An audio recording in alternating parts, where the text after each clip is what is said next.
Hi, and welcome back to Studio Tamera, the Mystical Painters. Today, I am painting these beautiful fall colors for the Fresh Milford Plein Air Paint Out. It's going to be a lot of fun. Let's go. Beautiful. This is the canal in my backyard. My house is right over there. So we're going to paint. I'm going to crop this area. We're set up. I have the easel underneath. I have my paints, my brushes, my little book, my can of Gamsol, masonite board, and the viewfinder to choose what we're going to paint. I have my little sketch here, and I'm going to use this as my reference. What I've done here is I have mapped out how I want this to look. You may not be able to see it, but now I know in my mind what this will look like when it's done already. So I put in my darkest darks. Now I'm establishing this gray blue sky. I'm doing this with violet gray and white. Take a little violet gray, a little white, and that's what's going up here. And then I add a little blue. And that's what's going down here. What I'm doing now is just kind of trying to map out this scene back here. And I'm just squinting and looking for darks and lights. I'm not as concerned right now with color. I'm really more looking at dark and light areas and blocks of dark and light, which is going to be very important to do when you put the lights in later. You have to establish a dark base. That being said, you don't want it to be all black. There may be some darker, blacker areas, but I'm just trying to establish in here underneath these beautiful colors the darker areas, so I can just get them in there. And I don't want to put thick paint because we're going to be going over all this with light paint. But I do want to get it in there. So that's what we're working on. What I have done is established this area here in the back there.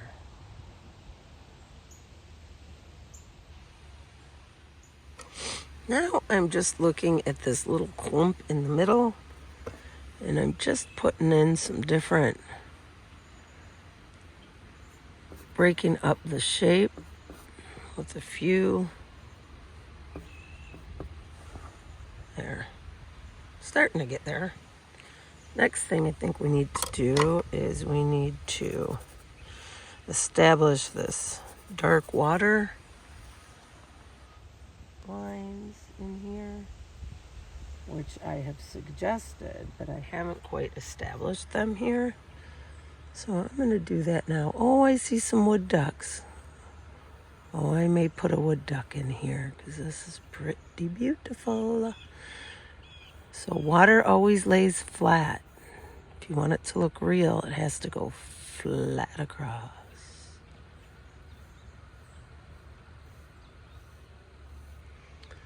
And this does have a little bit of some strange and interesting shapes. And then a lot of pond scum. So, and unless the light drastically changes here, it's going to be an overcast painting. So we're going to go ahead and put in this dark.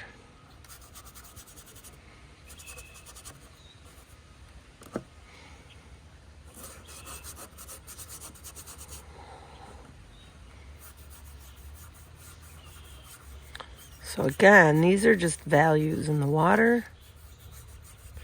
If you can get the values right, the color isn't even as important in a painting. So something good to remember. We may reflect some cool stuff into here later. I use my fingers a lot.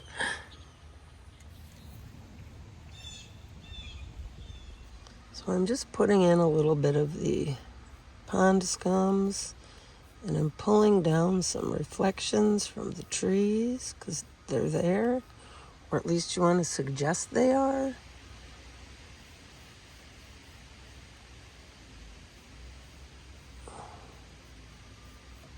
There's our mucky bottom. And this actually would be straight like that.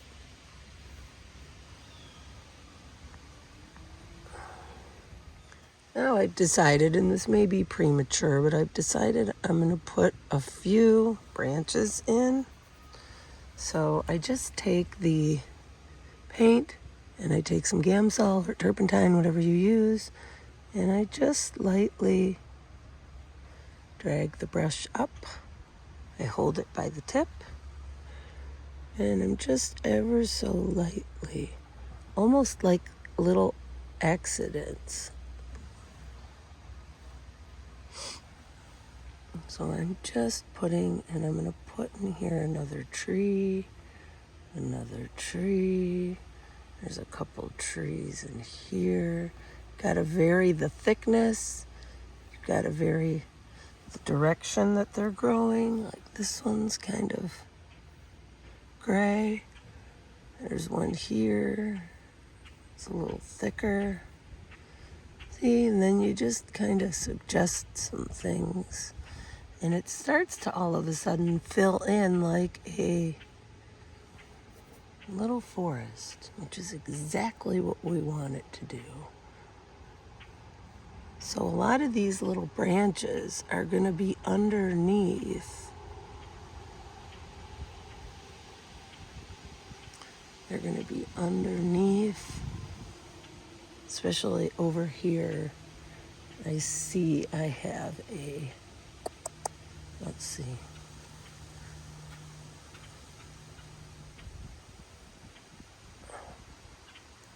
Now we have a strange shaped thing there. So, you just kind of suggest some things. Look at what's out in front of you. Here we have some big gray. I'm not sure if that's an oak tree, but it doesn't really matter. If you get it right, it won't matter. So I'm just putting in some different branches that are going to be in the background.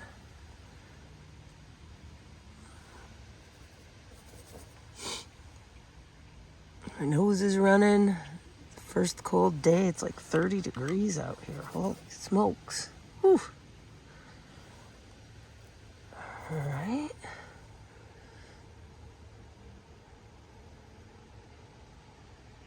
I'll pull this back a little so you could see also the background here. So this tree is kind of growing at an angle, and it also will have branches coming this way. But I really want to focus on the branches on this one that are coming down, kind of like that.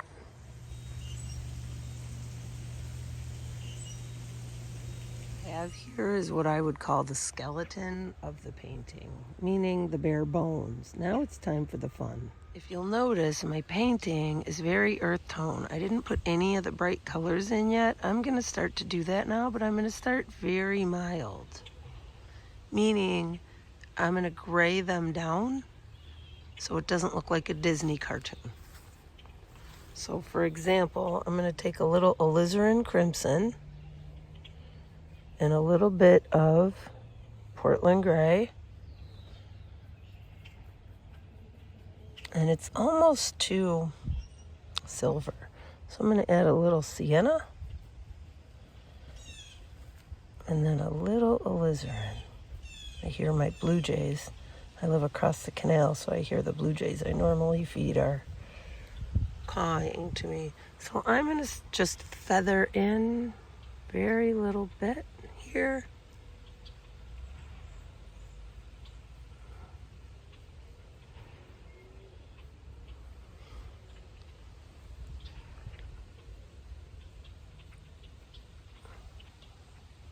I'm just doing very little. You could even possibly say this is like the underleaves that I'm doing, because I will add more color on top later.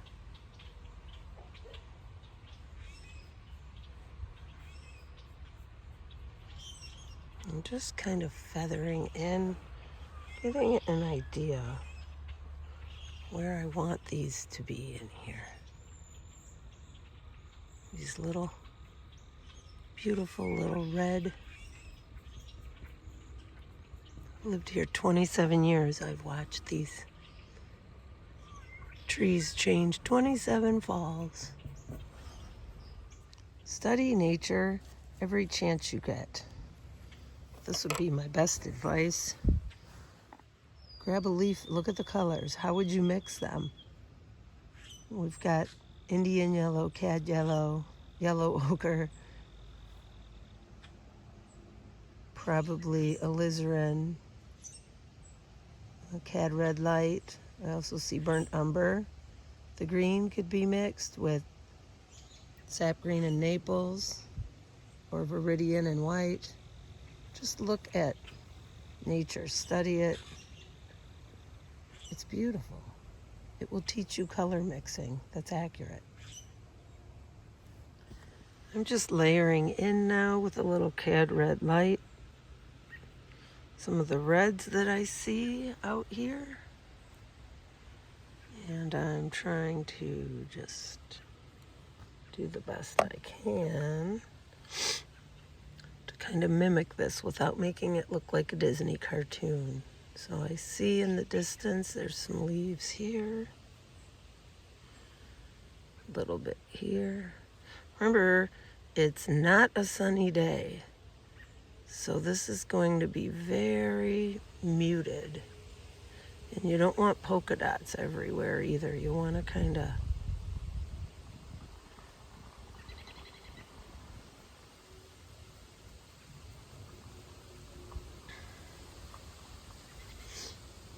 gotta look at nature constantly. Look at your reference. Isn't this fun? We're looking at our reference. This is coming out over here. Just constantly look at your reference.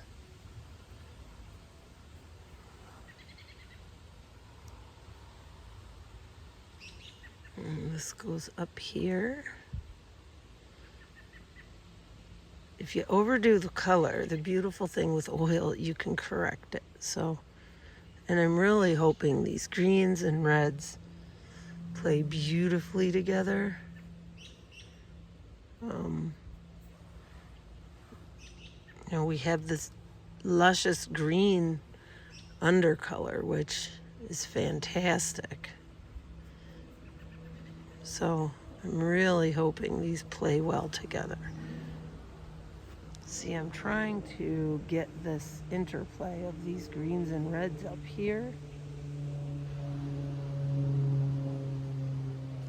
by just suggesting. It's tricky. You gotta let your brush roll, and you do not want, as I said, you don't want to take alizarin and just put a straight glob on there. It just won't look right. It will look artificial like a Disney movie. So the fun and frustrating part is when you start to put in the color, because you don't want to overdo it and you don't want to underdo it. So you're in this conundrum, for lack of a better word. You're in this conundrum of trying to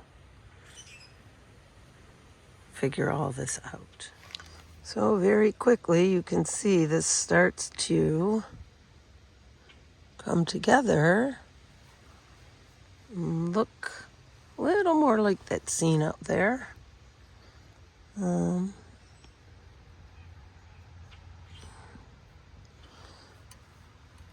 Gotta be careful here. So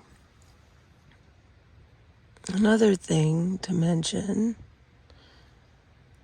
is constantly readjust. Look out, squint if something's darker or lighter or less able, if it's less,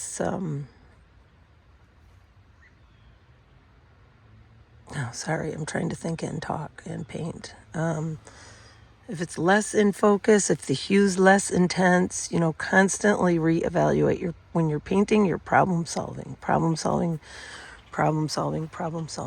It's starting to look like it. So for just a little study, I'm pretty happy so far with how this is coming. I think I might put a couple more little things in there and call it done, because it's just a plein air painting study.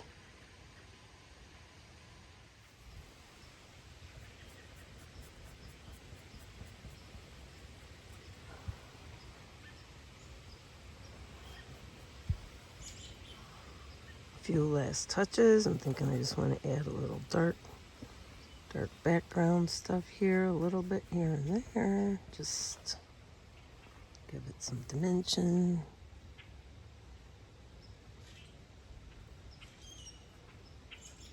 It's a study. And when you're doing plein air, you got to remember that. This is a study. It's your impression of what you see. This is not a studio painting. This is not a finished,